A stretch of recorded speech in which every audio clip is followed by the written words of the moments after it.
آئیے دلوں کو کربلا کی طرف روانہ کریں۔ خود مقصد مصیبت کیا ہے؟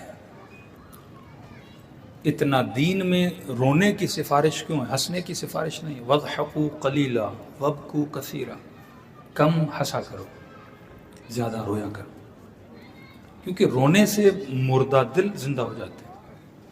ایک درخت کب مرجھا جاتا ہے؟ جب اسے پانی نہیں ملتا۔ دل کب مرجھا جاتا ہے؟ جب اسے آنکھوں کا آنسوؤں کے ذریعے اسے پانی نہ دیا جائے۔ تبھی کہ ہر شب جمعہ دعائے کمیل پڑھو۔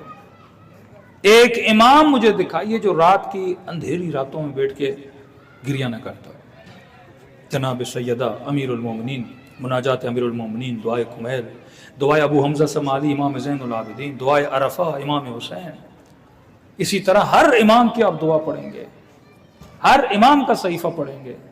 تاکید کی گئی ہے اہل بیت علیہ السلام کی، زیادہ گریہ کیا کرو، جسمانی بیماریاں دور ہو جاتی ہیں۔ یہ ڈپریشن، یہ انزائٹی، یہ پینکس جو انسان میں آتے ہیں، یہ کیوں آتے ہیں؟ کیونکہ عدم اعتماد ہے، خدا پر بلیو نہیں ہے، آخرت پر بلیو نہیں ہے، جس کی وجہ سے انسان ڈپریشن میں چلا جاتا ہے۔ تو یہ سب سے بڑی نعمت امام حسین کی کہ آپ گریہ کرتے ہیں۔ اور اگر کوئی جوان یہ سنے کہ 4 سالہ بچی کو تماچے لگے ہیں، اگر کوئی باپ یہ سنے تو انسان کا دل ٹوٹ جاتا ہے۔ لیکن سن کے دل نہ ٹوٹے، اس کا مطلب یہ معاشرہ سنگ دل ہے۔ کہ جب پنجاب والے کراچی والوں کو کبھی کہتے تھے آپ کے یہاں سنا ہے 7 لوگ مر گئے، تو کہتے قبلہ آپ کے کراچی والے کہتے تھے کوئی بڑی بات تھوڑی ہے، ہمارے تو 20 لوگ مرتے ہیں، 7 مرے مطلب کم مرے۔ ایک بم بلاسٹ ہو جائے، آج کسی پاکستانی کو پتا چلے مثلا پشاور میں، کوئٹہ میں کہیں بم بلاسٹ ہوا، 200 لوگ اس بم میں مر گئے، نہ آپ کا کاروبار بند ہوتا ہے، نہ آپ کھانے کی ٹیبل پہ کھانا کھا رہے ہو، آپ کا مزہ بھی کرکرا نہیں ہوتا، اور بریانی کا مزہ، گوشت کا مزہ اپنی جگہ پہ ہوتا ہے، کیونکہ سن سن کے دل قسی ہو چکے ہیں۔ اب انسانی موت ہمارے لیے کوئی بڑی بات نہیں ہے، معاشرے میں ظلم ہمارے لیے کوئی بڑی بات نہیں ہے، لیکن کافروں کے معاشرے میں جہاں ایک انسان کی موت ہو جائے پورا معاشرہ کھڑا ہو جاتا ہے۔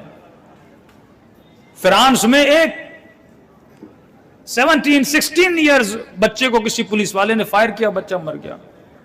پورا مہینہ اس ملک میں پروٹیسٹ ہو رہا تھا کہ آپ نے انڈر ایج بچے کو مار دیا اور ظلم کیا آپ نے۔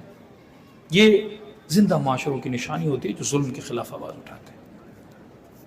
اور مصائب امام حسین کا مقصد یہ کہ جب رو گے کہ 6 مہینے کے بچے کو پانی نہیں ملا، تڑپو گے، 4 سالہ بچی کو اتنے تماچے مارے گئے رخساروں کا رنگ بدل گیا، تڑپو گے، جب سنو گے سیدہ کی بیٹیوں کی چادریں چھینی گئی، غیرت پیدا ہوگی تمہارے اندر، جب سنو گے کہ امام میں امت کے بدن پہ تیر برسائے گئے، یہ غیرت ولائی تمہارے اندر پیدا ہوگی کہ واقعا اتنا سنو کہ کل اگر تمہارا امام ظہور کرے تو کوئی اس امام کی یہ توہین نہ کر سکے۔ ارے امام تو کیا، اگر تمہارے معاشرے میں العلماء ورثۃ الانبیاء اگر ان کی کوئی توہین کرے، تم اگر خاموش رہو تو مطلب ہمارے اندر وہ جرت اور وہ غیرت دینی ختم ہو جائے۔